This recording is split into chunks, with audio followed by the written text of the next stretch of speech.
aqui no Supremo Tribunal Federal para conversar com o ministro Luiz Fux sobre o novo Código de Processo Civil, o impacto que isso deve ter nos nossos estudos processuais. Estamos aqui com professores da Escola Superior de Advocacia, da OAB de São Paulo, e queremos então agradecer a oportunidade de poder debater temas tão importantes e que vão exigir dos advogados uma grande adaptação, especialmente nesse momento inicial. Queremos então agradecer essa oportunidade em nome do diretor da escola, Brás Martins, e também do presidente da nossa OAB São Paulo, Marcos da Costa. Temos certeza que essa oportunidade será importante para a gente poder refletir sobre pontos que vão ensejar aí, sem dúvida, bastante polêmica na prática advocatícia ao longo dos próximos anos, já que o Código de Processo Civil será uma realidade com a qual precisaremos nos adaptar de agora em diante. É um privilégio enorme para nós estarmos aqui, é um momento de muita felicidade e um momento realmente inovador. O novo código chegou, ele de fato nasceu e nós temos efetivamente que agradecer um dos autores, pessoa extremamente dedicada ao código, que falará conosco um pouco do novo Código de Processo Civil, o ministro Luiz Fux. Ministro, visão geral do novo Código de Processo Civil. Bom, o novo Código de Processo Civil ele surgiu da necessidade de se tornar realidade a cláusula constitucional da duração razoável dos processos. Então, fazia-se necessário descobrir as razões pelas quais a justiça no Brasil não estava se desincumbindo do dever que é de dar razão a quem tem num prazo razoável. A emenda constitucional 45, ela consagrou como uma cláusula pétrea, uma garantia fundamental do cidadão, esse direito a que seu processo tem uma duração razoável. Entretanto, as palavras da lei não são suficientes para transformar a realidade, né? Então, precisaríamos de verificar quais os instrumentos necessários para que os juízes pudessem se desincumbir desse dever. O Código já havia passado por mais de 60 reformas, de sorte que nós verificamos que não só era necessária uma colocação topográfica mais sistemática dos artigos, evitando inserir letras do alfabeto, mas também reexaminarmos a estrutura do sistema, a gênese do sistema processual, porque a história do processo civil é uma história de reformas. Então nós tivemos o Código 39, que foi alterado em 73. Depois de 73, 60 reformas não foram suficientes para tornar a justiça mais ágil. Então chegou o momento de repensar um novo código, também voltado para uma percepção muito evidente, no sentido de que nós que sempre pertencemos a uma família do civil law, nós passamos a adotar vários institutos da família da common law, de sorte que o direito brasileiro já não era mais genuinamente romano-germânico, era uma família bastante heterogênea, institutos do direito anglo-saxônico e institutos do direito romano-germânico. Então, realmente, era hora de erigir um novo ordenamento, não sem antes perquirir as razões pelas quais a justiça brasileira era tão morosa. O artigo 10, ministro, a famosa não decisão surpresa, como Vossa Excelência vê esse inovador dispositivo?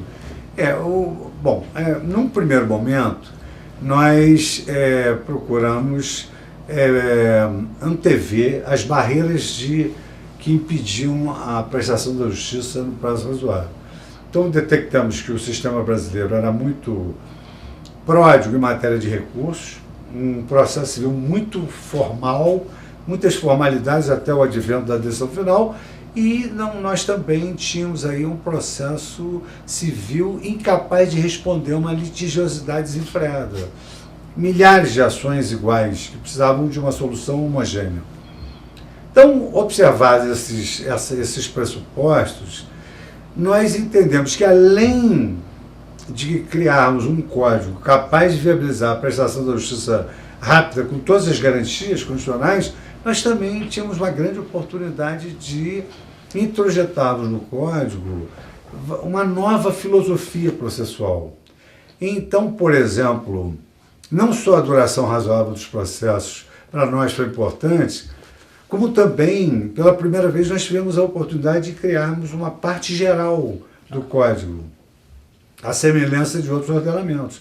Então nós temos uma parte geral do Código, que tem uma série de normas de aplicação das regras processuais, dentre as quais se destaca esse artigo 10, que é a necessidade de obediência ao contraditório, mesmo que o juiz profira uma decisão que aparentemente favoreça ao demandado. Porque o que ocorre? Ninguém ingressa na justiça, até mesmo para se defender, com o objetivo de só anular o processo do autor, só para que o juiz acolha uma questão formal e inutilize o processo do autor, porque aquele litígio vai perseverar, vai permanecer. Por essa razão, sempre que possível, o juiz deve julgar o mérito.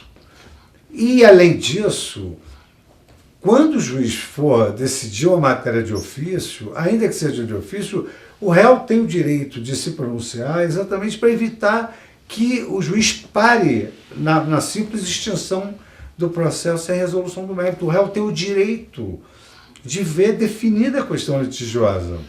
Então, já de há muito se sustenta que mesmo nas hipóteses em que o juiz extingue o processo sem resolução do mérito, o réu tem interesse em recorrer para dizer para o tribunal, olha, apesar dessa questão formal, eu quero que seja analisada a questão de fundo. Então, o artigo 10, ele visa evitar que o juiz possa decidir uma questão ex officio e inutilizar o processo sem ouvir a parte demandada. Então, essa é uma ideologia reinante no Código de Processo, porque na hora que você organiza uma ordem normativa, a primeira preocupação que se tem é verificar se aquela ordem normativa não arranha a Constituição Federal. E uma das garantias processuais mais evidentes é a garantia do contraditório. E a garantia do contraditório, no âmbito do processo civil, está muito ligada à segurança jurídica, à não surpresa, entendeu? De sorte que foi exatamente com pilares filosóficos que nós erigimos essa parte geral. E o código todo, ele tem, digamos assim, uma razão de ser bem transparente quando se analisa um determinado dispositivo. Um ponto importante, acho, Excelência, é que a gente consegue ver, então, a ampla defesa, que é uma inquietude com que os advogados, de vez em quando, se deparam, a celeridade versus a ampla defesa. E um outro ponto também de transparência é a ordem cronológica do julgamento, né, que foi realmente uma grande luta. Eu gostaria de ouvir Vossa Excelência a respeito, se haveria alguma discricionariedade do juiz em relação àqueles temas que estão ali, ou se teria um sistema mais fechado em relação à ordem de apreciação dos casos. Essa é uma questão pontual que sempre vem à tona, principalmente através de questionamentos do segmento da advocacia, que, na verdade, foi uma aspiração da própria classe da advocacia que houvesse a obediência a essa ordem cronológica. Porque se nós prometemos, como ideário da nação na Constituição Federal, uma duração razoável dos processos, tem que terminar primeiro o processo mais antigo. Essa é uma regra, né? Agora, evidentemente que toda regra admite exceções. Então, se nós estamos diante de uma tutela de urgência, estamos diante de um caso que precisa ser resolvido porque tem um espectro nacional, aí, então, essa regra da ordem cronológica, ela cede a necessidades mais prementes. Mas a ordem cronológica levou em consideração que o processo é também um instrumento técnico e ético, de sorte que processos parados não transmitem ao cidadão uma exata noção da seriedade da jurisdição. Então é preciso que os processos mais antigos sejam julgados antes dos processos recentes, salvo aquelas exceções legais que foram erigidas diante da ponderação dos interesses em jogo. Esse caso, por exemplo, uma tutela de urgência não pode aguardar. Né? Mas não haverá discricionariedade nenhuma do juiz. Todas as decisões judiciais, inclusive a decisão que romper a ordem cronológica, tem que ser motivada. E um tema muito caro também é o das tutelas de urgência, que hoje em dia são tão essenciais, né, para a gente enfrentar aí a demora do processo. Gostaríamos de ouvir Vossa Excelência a respeito do novo sistema da tutela provisória, os incrementos na efetividade que ele pode ensejar. Esse é um aspecto interessantíssimo do Código, né? Porque há determinadas questões que não podem aguardar as delongas do procedimento comum. São situações de urgência que reclamam uma prestação da justiça imediata. E o Código, então, ele foi muito sistemático, porque há determinadas situações que visam a preservar a utilidade de um processo futuro, como, por exemplo, quando o juiz manda separar bens para que, quando advier a execução, os bens estejam ali disponíveis para sofrer a atividade executiva, e há casos em que, se o juiz não prover de imediato, o direito da parte vai se esvaziar por completo. Então, por exemplo, quando o juiz defere uma medida para impedir que haja uma concorrência desleal, ou ele defere aquela liminar, ou aquele produto que incorre na concorrência desleal vai entrar no mercado. Por essa razão é que o Código regulou como tutela provisória, por antítese à tutela definitiva, tanto a tutela cautelar quanto a tutela satisfativa. Com um adendo, o Código também regula como tutela imediata, tutela provisória mais imediata, a tutela dos direitos líquidos e certos, a tutela da evidência. Então, o Código dispõe, a tutela provisória se fundará na urgência ou na evidência. E na evidência é um dado interessante, porquanto o autor que tem razão, ele não vai ter mais que esperar aquelas delongas processuais em favor do réu que não tem razão. Se o autor tem um direito prima facie evidente, ele merece uma resposta imediata. E o processo prossegue sob o ônus assumido pela parte que, em princípio, parece não ter razão. Então, por exemplo, se a parte tem um título de crédito, uma dívida líquida e certa, e junta isso no processo, não há nenhuma impugnação à autenticidade daquele documento, ela faz jus a uma prestação imediata. Porque essa tutela dos direitos evidentes, ela atende a vários princípios constitucionais, dentre outros da isonomia. Quer dizer, se pelo princípio da isonomia tem que tratar igualmente os iguais e tratar desigualmente aqueles que se desigualam, o autor que tem razão não pode ser tratado tal como aquele autor que não tem razão, em que o processo demanda uma especulação para, ao final, verificar-se com quem está a certeza do direito. E já em Priscas Zeras, vários autores, doutrinadores, afirmavam que quando há uma certeza, cessa a atividade especulativa do juiz. Então você tem uma prova inequívoca conducente à verossimilhança da alegação, que é a tutela da evidência. Você defere uma liminar de entrega de soma, de entrega de coisa, determinando uma obrigação de fazer. E o processo prossegue. A lei diz o seguinte: no final, evidentemente, pode ser que haja impossibilidade prática de se desfazer. Há perdas e danos. E se não houver impossibilidade prática, se desfaz aquilo que se fez. Mas como a tutela da evidência se baseia numa prova tão robusta, eu, pela minha experiência judicial, posso afirmar que dificilmente se modifica uma decisão de tutela de urgência na sentença final. A regra é confirmar aquela liminar. Então, o Código trata hoje da tutela provisória, a tutela de urgência cautelar, a tutela de urgência satisfativa e a tutela dos direitos líquidos e certos, ou seja, a tutela da evidência. Porque nós consideramos que, se a parte tem um direito líquido e certo contra o poder público, ela tem direito de obter uma liminar. Mas será que é só o poder público que lesa? Não, o particular também lesa o outro. Então é como se fosse um mandado de segurança de particular contra particular. Tem que ter uma liminar também satisfativa e imediata. Perfeito, muito bom.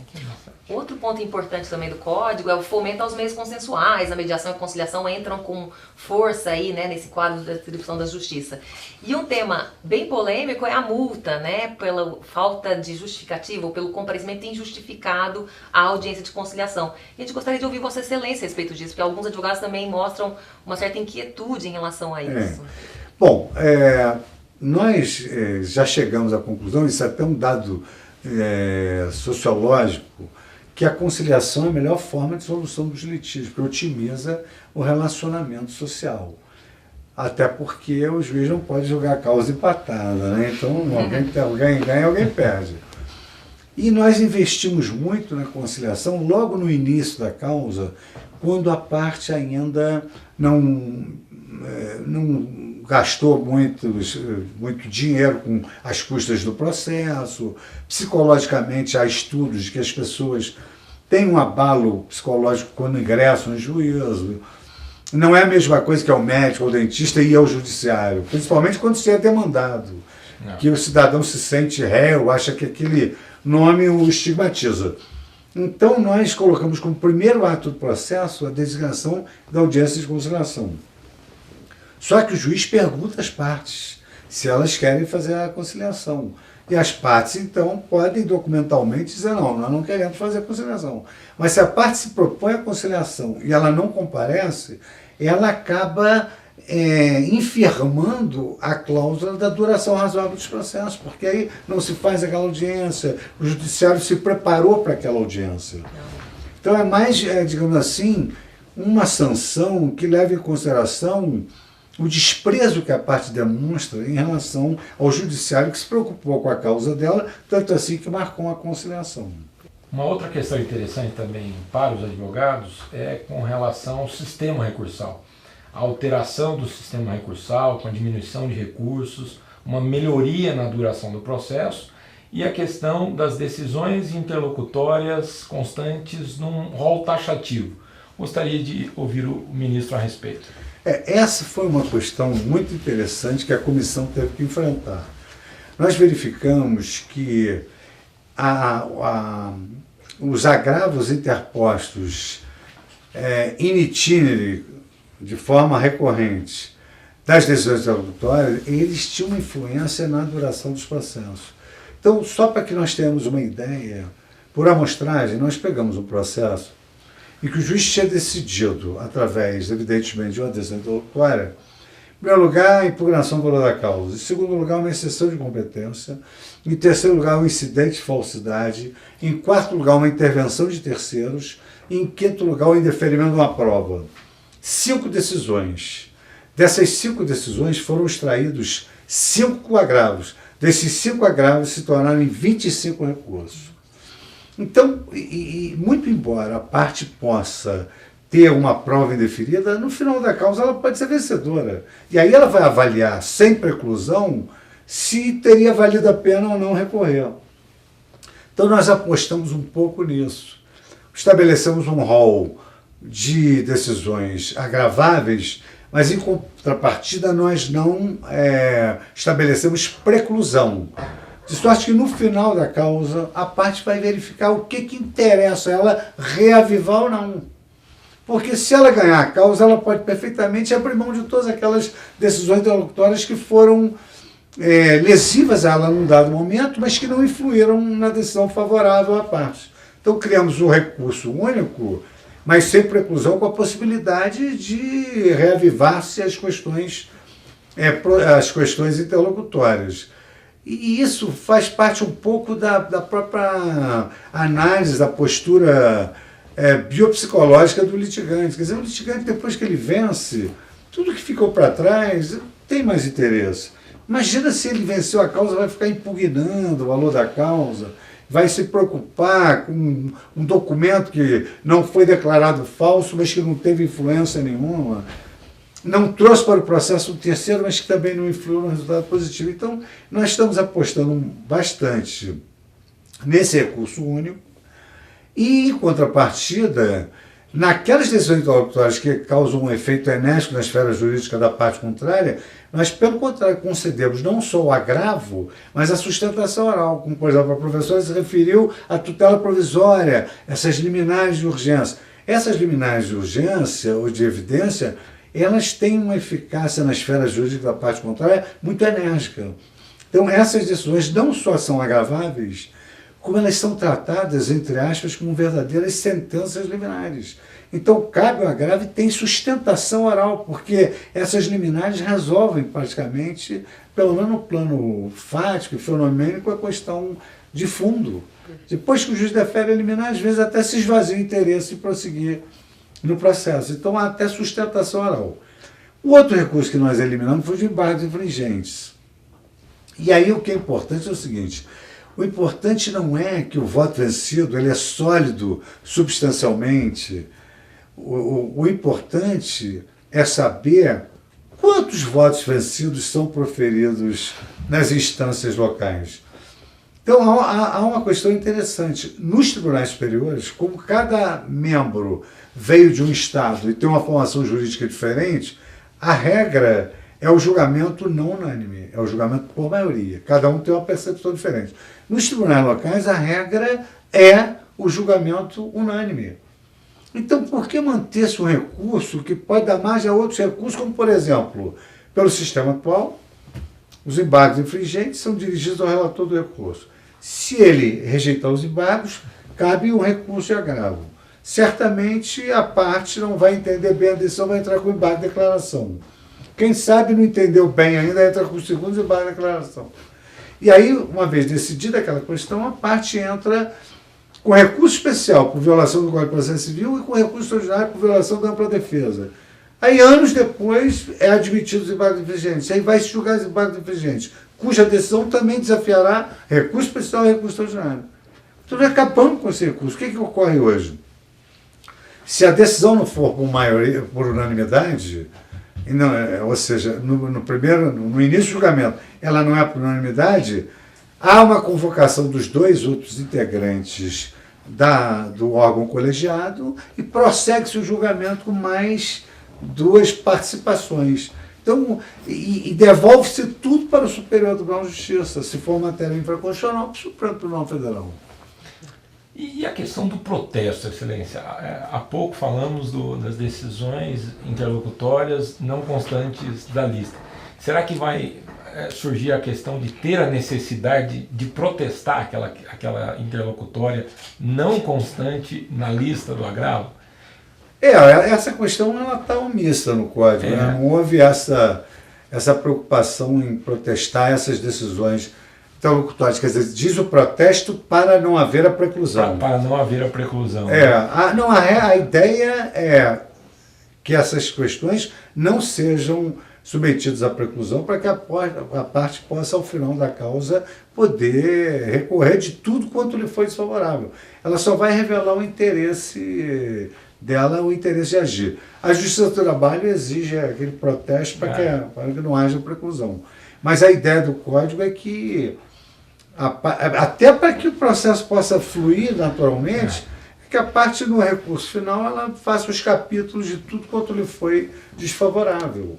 Sempre dando esse grau de conveniência, porque o autor continua sendo, quer dizer, o recorrente é o dominus litis, ele que vai saber o que interessa a ele impugnar ou não.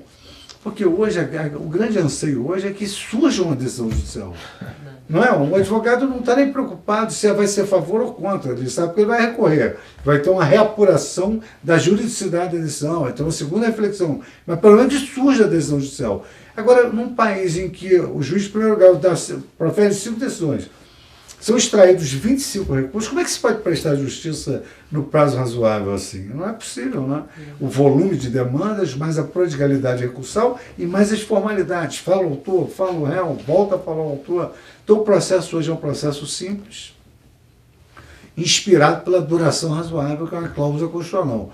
Então, na hora de interpretar as normas processuais, os juízes vão ter que levar em consideração isso. Bom, a ideia aqui é que o processo tem uma duração razoável. Eu tenho uma petição inicial, eu tenho uma defesa e eu tenho a tese jurídica já firmada no Supremo ou no STJ, eu não tenho que fazer prova mais nenhuma. Eu posso julgar imediatamente. E também, né, na inicial, se ele verificar que o réu tem razão em relação à questão de fundo, ele pode produzir uma solução final a favor do réu, porque aí não há nenhum ferimento ao princípio contraditório. Ele está dando uma tutela satisfativa em favor do réu. Tudo quanto o réu poderia conseguir de juízo era aquilo. E ele vai conseguir sem esforço nenhum. O conhecimento ex officio do juiz da jurisprudência, que é outro aspecto muito importante do Código, que é a força da jurisprudência. E nesse particular, muda a feição do sistema processual brasileiro, porque nós nesse sentido da força da jurisprudência, nós nos encaminhamos exatamente na ideologia dos sistemas processuais da common law. E é até uma questão interessante, porque nós hoje preconizamos a necessidade de súmulas vinculantes, de jurisprudência dominante, o relator é o porta-voz do colegiado, ele pode decidir com base na jurisprudência. E, paradoxalmente, os países do sistema anglo-saxônico estão utilizando o modelo de códigos. Então, por exemplo, a Inglaterra tem, desde 99, um código de processo civil. Quer dizer, por isso que não podia se imaginar nunca, né? É uma mescla do sistema. Né? E o Brasil hoje, eu tenho absoluta certeza disso, não é, digamos assim, nenhum raio de vaidade, é uma consciência cultural em termos comparativos, que o Brasil hoje vai ser fonte de inspiração de várias legislações nos nossos matizes europeus, onde nós os abeberamos para erigir o Código 73, que é um grande código, mas era hora de mudança. Não é? Então, é só calcular. O Código de 39 foi modificado 33 anos depois. O Código de 73 está sendo modificado mais prazo ainda, por 42 anos.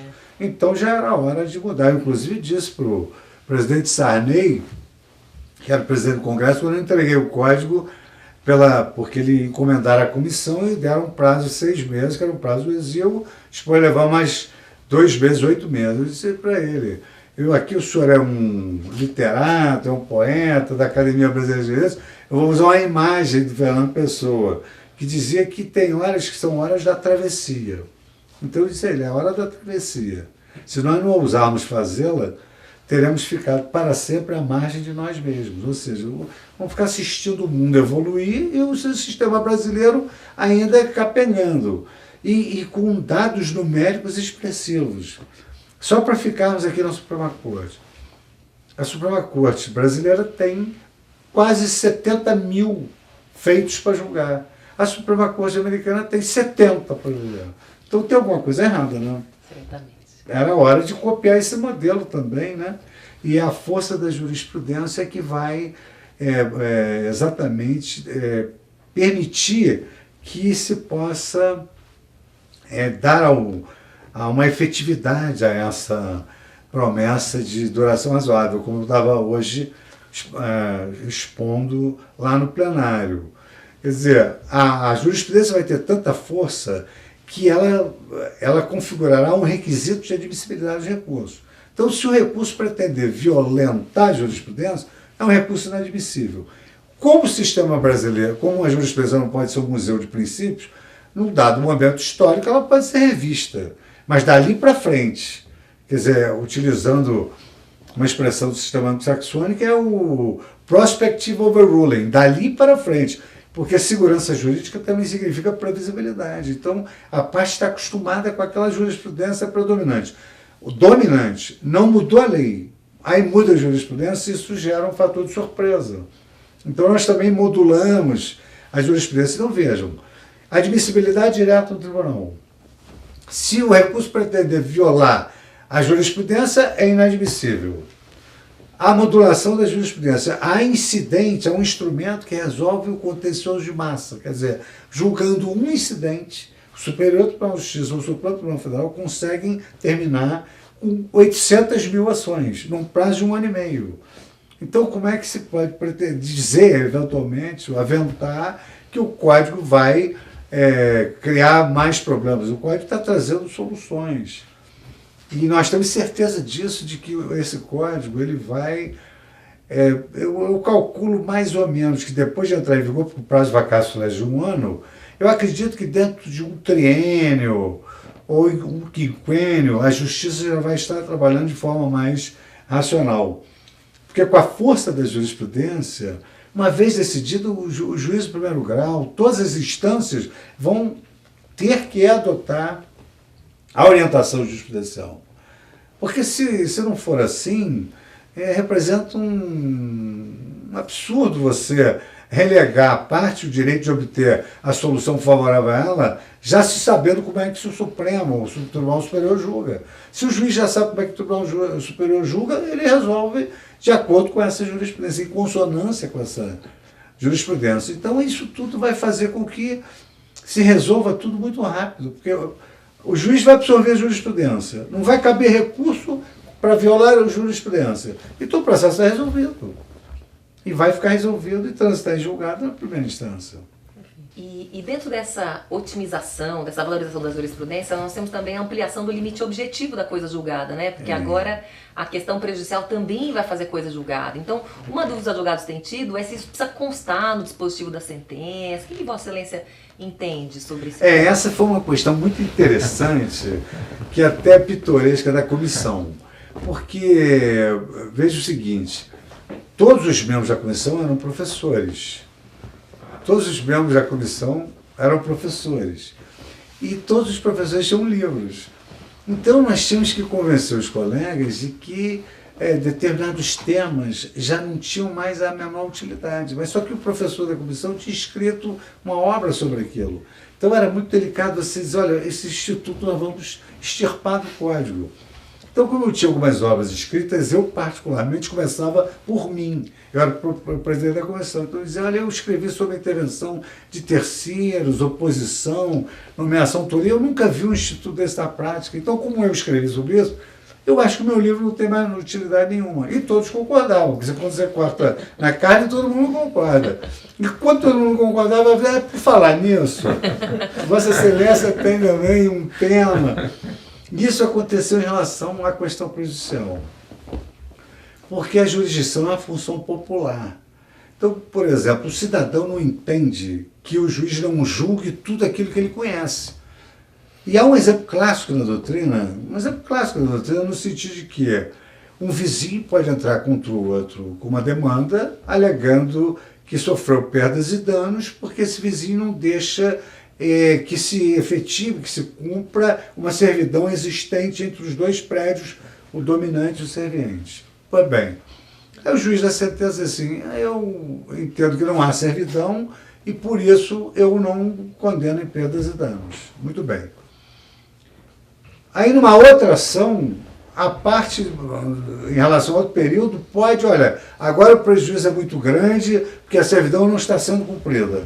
Pois bem, aí o que diz o outro juiz? O outro juiz pode chegar e dizer, não, eu entendo que há servidão e essas novas perdas e danos eu vou contemplar.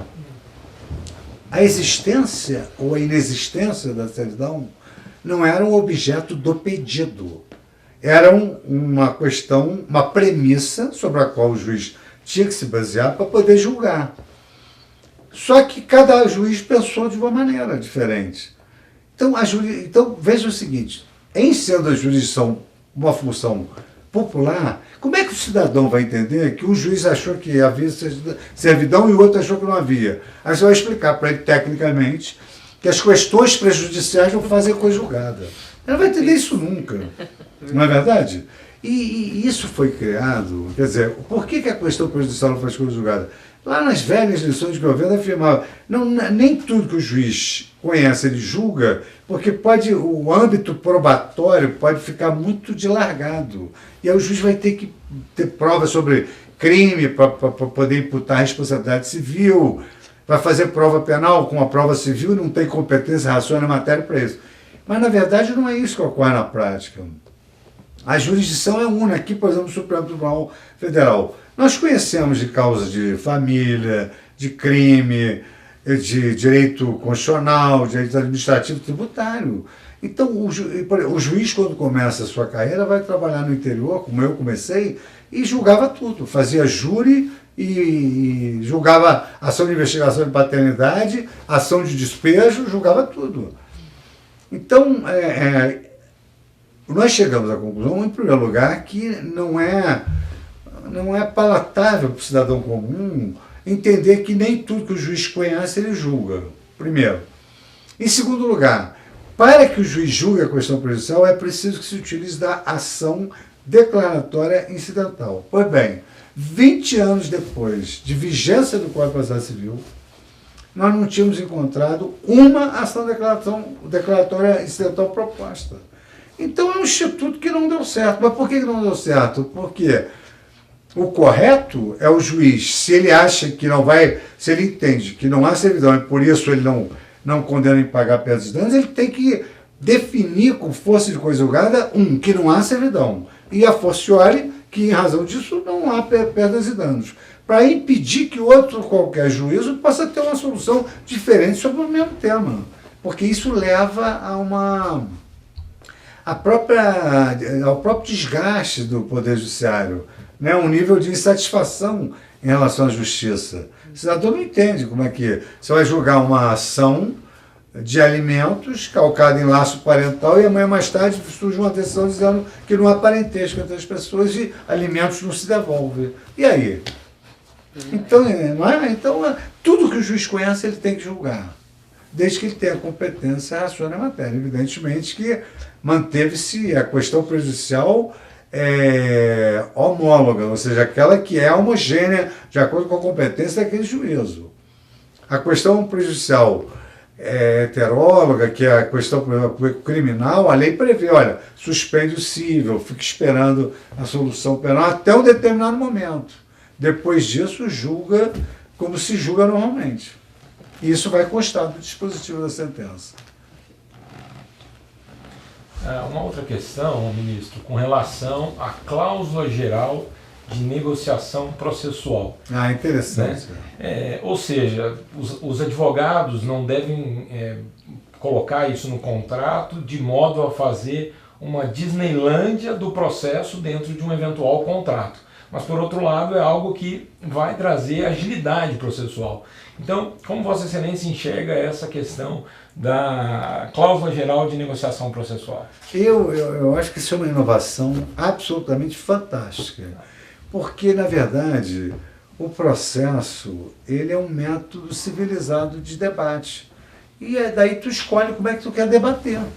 Se você pode, por exemplo, na arbitragem, escolher a lei aplicável e o procedimento aplicável, e isso é extrajudicial, e depois você pode executar essa decisão na justiça, eu acho mais do que razoável que as partes possam engendrar negócios jurídicos processuais. Não precisa colocar no contrato, chega na hora, os advogados entram num acordo, olha, vamos fazer o seguinte, meu cliente ele quer uma resposta judicial, que seja única, mas ele prefere que seja isso aí intermediado pela justiça. Então vamos estabelecer o seguinte, eu ofereço o pedido, você se defende, a gente faz uma perícia, o juiz julga e para nós está bom. Então aquele negócio jurídico processual, o tático mutans é como se fosse uma cláusula compromissória. Aquilo vai ser feito da maneira como as próprias partes escolheram. Isso é uma inovação fantástica, porque normalmente o processo isso é uma relação de direito público. Você não pode expor das regras processuais. Mas essa inovação, o processo das partes, que as próprias partes, o procedimento eleito pelas partes, é algo fantástico. E acho que é um instrumento que vai ser efetivo quando se confrontarem profissionais do mesmo nível, profissionais que têm entre si um grau elevado de confiança e que vão exatamente estabelecer ali como é que o procedimento vai se desenrolar, porque também para o advogado não é confortável, não dá uma satisfação para o seu cliente num prazo razoável. Agora tem recurso. E aí e o leigo ele tem uma ilusão que o processo dele tem que ir para Brasília. Só que ele não sabe o volume desse trabalho em Brasília. São 11 ministros para todas as causas. No STJ são 11 cíveis, 11 criminais e 11 de direito público, com jurisdição sobre todo o território nacional. Mas você fala para a parte, mas vou oferecer um recurso especial, um recurso extraordinário. Ela fala, bom, então aí vai ser bom, porque o recurso é especial, ou ele é extraordinário. Então, aí as partes convenceram, não vai ter recurso nenhum, nós vamos acreditar na palavra do judiciário O que vier da sentença a gente aceita. Se faz isso com a arbitragem, né? A instância única, será que...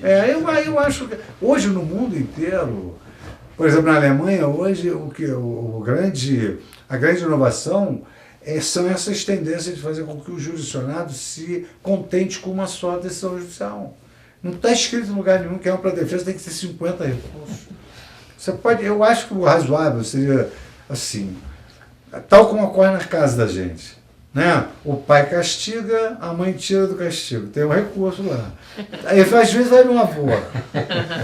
Vai no avô. Então a gente tem que ser assim, tem que reapurar a juridicidade da decisão através de uma segunda reflexão, até uma terceira reflexão. Ela não pode transformar, por exemplo, os tribunais em tribunais de apelação reiterada. Aqui, por exemplo, só discute questão constitucional.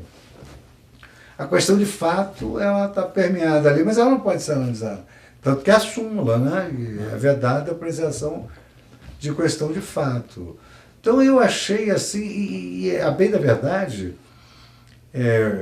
se eu não me engano, essa inovação foi uma sugestão do próprio Ministério da Justiça, se não me falha a memória.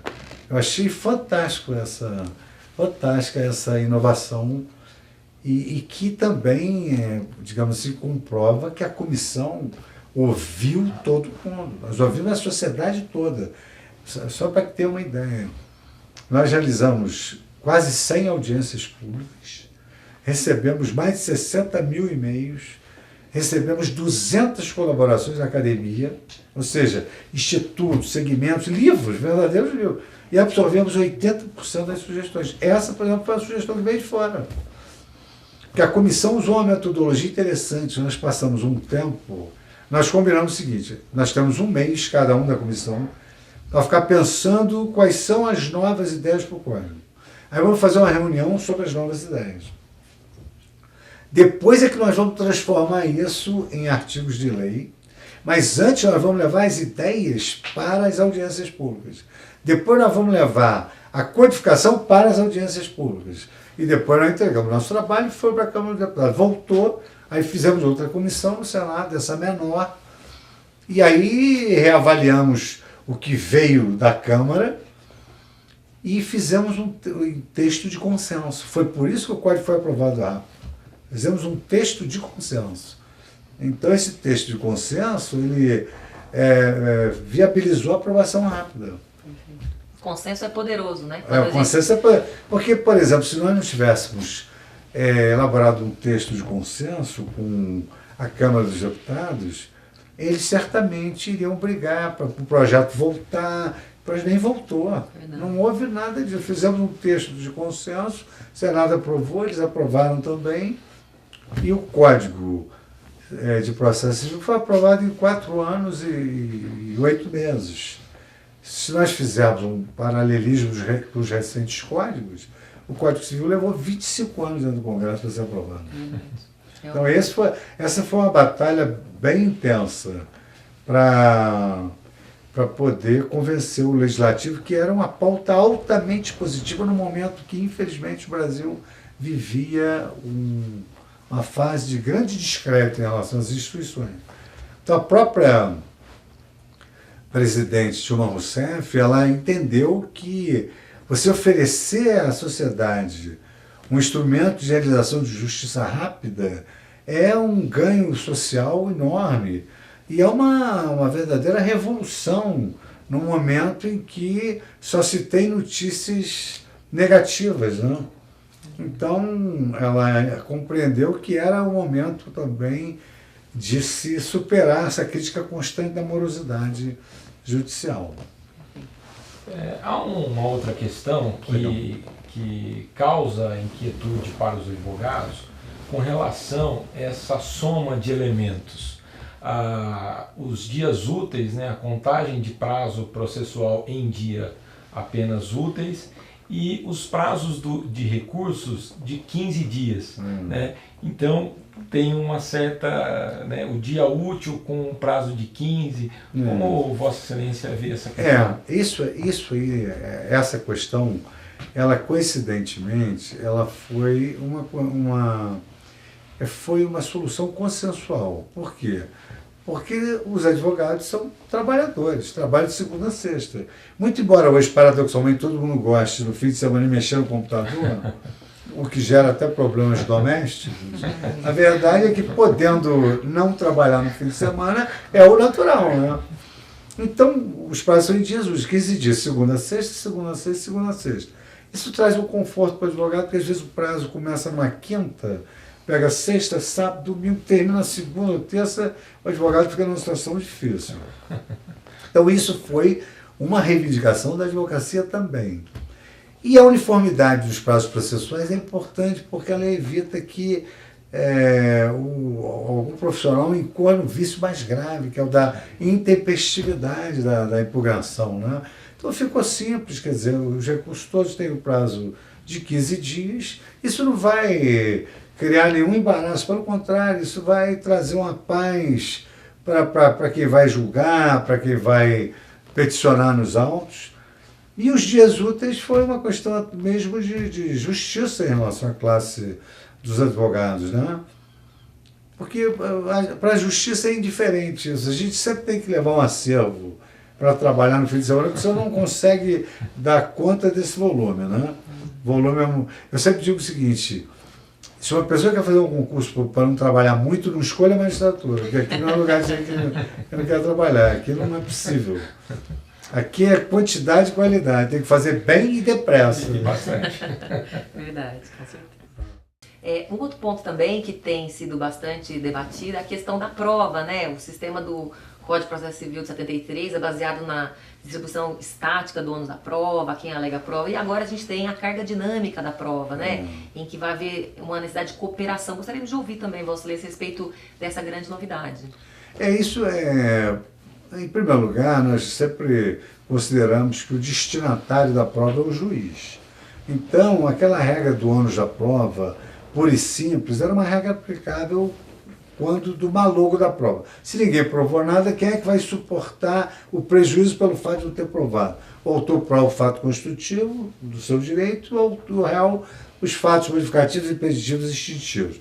Essa era a regra. Mas quantas vezes, por falta de prova, de suportar o ônus, não se obteve um resultado altamente injusto? Eu, por exemplo, eu sou juiz de carreira, então eu percorri inclusive o Tribunal de Alçada. E certa feita me deparei com um caso que eu achei dramático, que era um caso de notória injustiça. O réu falecera na linha férrea. Caiu da composição ferroviária e morreu. Só que a família, quando foi resgatar aquele corpo, ela não está preocupada em vasculhar o bolso do decus para saber o bilhete de passagem. Como é que vai se preocupar com isso nessa hora? E quantas vezes eu vi essas pessoas carentes, esses desvalidos, perderem as causas porque não tinham comprovado a condição do passageiro. Se ele apareceu morto na linha férrea, ele tem que provar que ele não morreu como decorrência do transporte ferroviário, é a companhia ferroviária, e não ele. Então o Código levou em consideração, prova quem tiver melhor condições de provar, porque o juiz quer a prova, ele é o destinatário da prova, e o resultado do processo não pode ser fruto da hipossuficiência de uma das partes.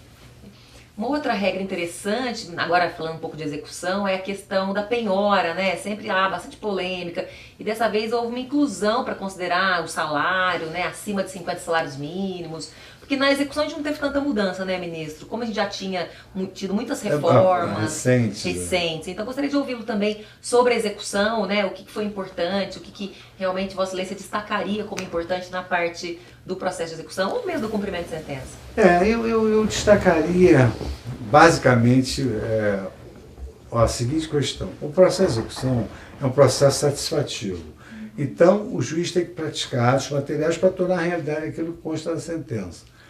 Notadamente, na execução por quantia certa, se não encontrar dinheiro, vai ter que vender bens para, com o dinheiro da venda dos bens, pagar o credor.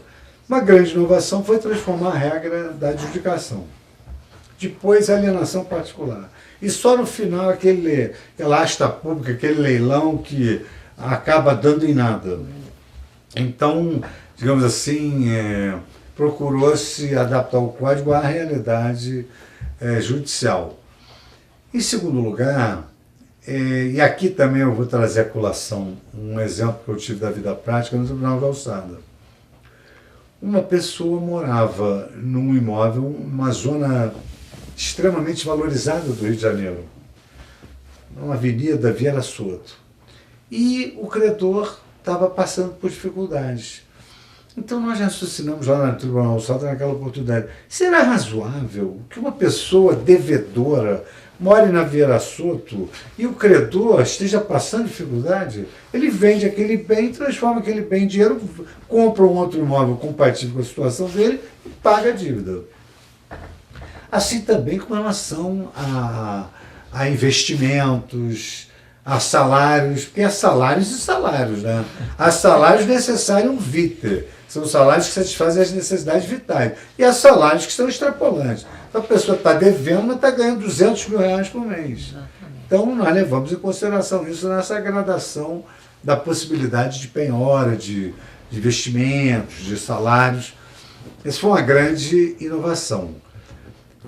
Na fase de expropriação, na fase da penhora, e regulamos algumas questões duvidosas, que tem que intimar para pagar, é necessário intimar para pagar, esperar o prazo para incidir aquela multa. Mas, particularmente hoje, eu tenho que a execução extrajudicial, ela tende a desaparecer. E ela só desapareceu na criação do novo código porque nós tivemos o cuidado de obedecermos àquela advertência do velho professor Zamora e Castilho, que afirmava o seguinte: quando se elabora uma nova ordem jurídica, nem se deve ter o mimetismo que se compraz em repetir, e também não se pode ser descuidado em relação aos males da inovação. Então, mas o Código prevê isso. O Código prevê que quem tem um título executivo pode iniciar um processo de conhecimento. Por quê? Se você tem um título executivo extrajudicial, você aproveita aquele título executivo extrajudicial e pede uma tutela antecipada. Por quê? Porque a tutela antecipada, ela começa por onde termina a execução.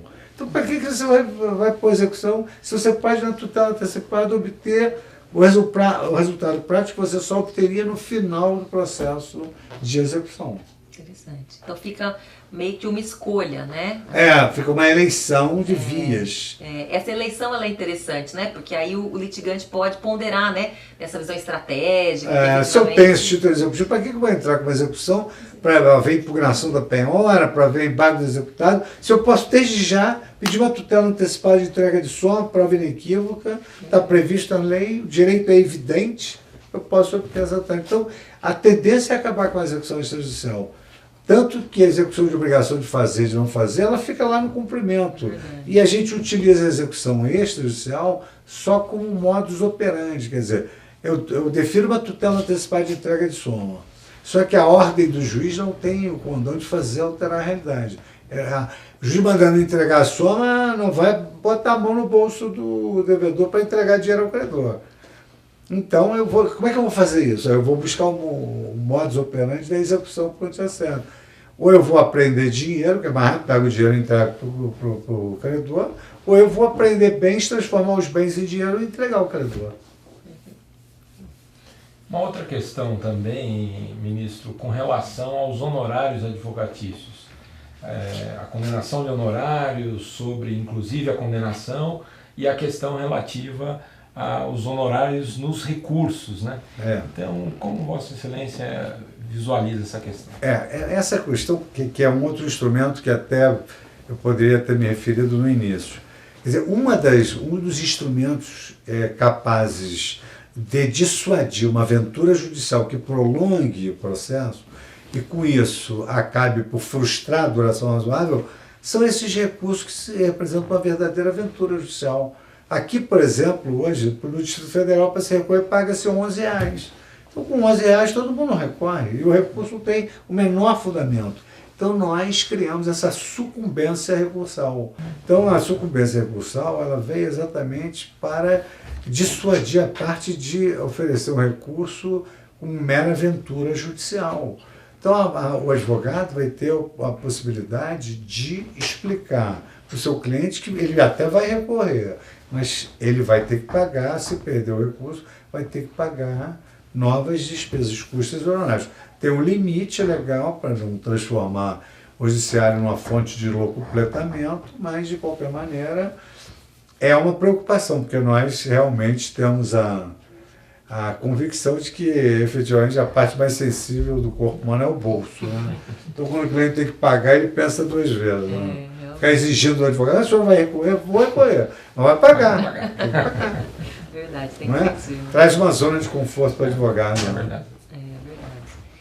Também agora, pensando um pouco nos procedimentos especiais, tem uma regra ali bastante polêmica na parte das ações de família, que são uma novidade em termos de normatização, que é de que o réu vai receber uma cópia do mandado, na verdade vai receber a citação sem a cópia do mandado, para ele ir para a audiência de mediação e conciliação sem essa cópia. Né? Gostaria de saber se Vossa Excelência refletiu sobre isso, né? Se seria bom para tentar conter vamos dizer, a animosidade das partes, porque essa é uma regra que está também preocupando muitas vezes os advogados. Veja o seguinte, nas ações de família, quer dizer, essa questão sensível entre as partes, ela é extremamente preocupante, pode desestimular a realização de consensos que representam a melhor forma de solução nessa área. Por outro lado, o código ele não pode ser uma lei tão perfeita que engesse o pensamento jurídico. Nós temos que deixar uma folga aí para a doutrina e para a jurisprudência. Então, por exemplo, se esse dispositivo trouxer transtornos na prática, rapidamente vai se construir, através da jurisprudência, uma solução no sentido de que, se o código, na parte geral, ele é informado pelo princípio do contraditório e da ampla defesa, será que não seria necessário que se juntasse essa documentação ao mandado de citação para que, no momento que a parte chega para a audiência, ainda que seja para fazer uma conciliação, ela precisa ter o panorama do que a outra parte espera dela. Então isso é facilmente solucionado com uma criatividade judicial ou doutrinária, porque nós tivemos essa preocupação. Nas discussões, eu várias vezes intervi nesse sentido. Quer dizer, nós também não podemos fazer um código que engesse o pensamento jurídico. O código pode resolver todos os problemas. Vamos botar aqui todas as soluções e como é que fica a doutrina? Como é que fica a jurisprudência? E eu me lembrei, inclusive, de uma passagem do professor Fábio Conder Comparato, quando ele fez o prefácio do livro do professor Friedrich Miller sobre quem é o povo. Então ele dizia o seguinte: quem foi mais importante para a história do direito? A Suprema Corte Americana com a criação judicial ou a École d'Exégèse do direito francês, que dizia que não ensinava direito francês, mas ensinava o Código Napoleônico? Evidentemente que quando você tem chance de ter criatividade, o judicial é muito mais importante. Tanto que o código tem aquela parte geral inspiradora para o juiz. Eu vou resolver um problema de natureza pessoal sem levar em consideração a dignidade da pessoa humana. Como é que eu vou resolver um problema de direito público sem levar em consideração a moralidade administrativa, a eficiência? Então, essas questões todas elas permitem ao juiz não ficar engessado. E o código não vai engessar, não existe lei que tenha solução para tudo. É por essa razão que toda lei tem que ser interpretada. E há várias formas de interpretar. Você tem que ver a finalidade da lei, que é o método bom, é uma interpretação teleológica. Ou então, se você souber a história de como surgiu o dispositivo, você vai verificar logo qual foi a razão de ser, que eu acho muito importante a interpretação histórica. Eu sempre gosto de, se possível, saber como é que está escrito na exposição de motivos. Porque ali você está discutindo, olha, nós vamos estabelecer que a jurisprudência ela pode ser modificada, mas com efeitos ex nunc, porque o cidadão não pode ser pego de surpresa. Ninguém vive sem previsibilidade. Né? O homem precisa de previsibilidade para poder se organizar. Então hoje você vai começar um trabalho jurídico. A primeira coisa que você faz é abrir a rede mundial de computador. Como é que o Supremo pensa nisso? Como é que é a jurisprudência da STJ? Aí você então obedece aquilo ali e vai caminhando. Chega 10 anos depois do Supremo, o Supremo sem alteração legal muda a jurisprudência. Tudo bem, mas muda de agora em diante, mas não no caso em que na época vigorava um contexto jurisprudencial diferente. Muito bem, foi excelente, pudemos elucidar aqui vários pontos e refletir sobre muitos, né, que ainda vão repercutir adiante. E agora, para a gente finalizar, a gente propõe um bate-bola, algumas palavras aqui que vão ensejar aí algumas reflexões fortes e que vão iluminar também aí nossas futuras reflexões. Princípios. Bom, os princípios são regras que não são normas do Código que aproximam as decisões judiciais da legitimidade e da ética. Valorização do consenso. Otimização do relacionamento social, melhor forma de solução dos conflitos. Código cidadão. A sociedade brasileira foi ouvida sobre todos os temas que estão no Código. Força dos precedentes. Se todos são iguais perante a lei, todos têm que ser iguais perante a jurisprudência. Desburocratização. A simplificação do processo é hoje um anseio popular. Efetividade. Justiça que não se efetiva é fogo que não queima. Alto custo. O processo civil brasileiro tem gratuidade de justiça e é o suficiente para garantir constitucionalmente o atendimento aos desvalidos. Cooperação processual. Uma regra é de que o juiz constrói a solução judicial através da manifestação de ambas as partes. Por isso é que ocorre a revelia. Uma das partes não cumpre o seu trabalho de cooperação. Diminuição dos recursos. Necessidade para duração razoável. Rock and roll. Saudade da minha juventude.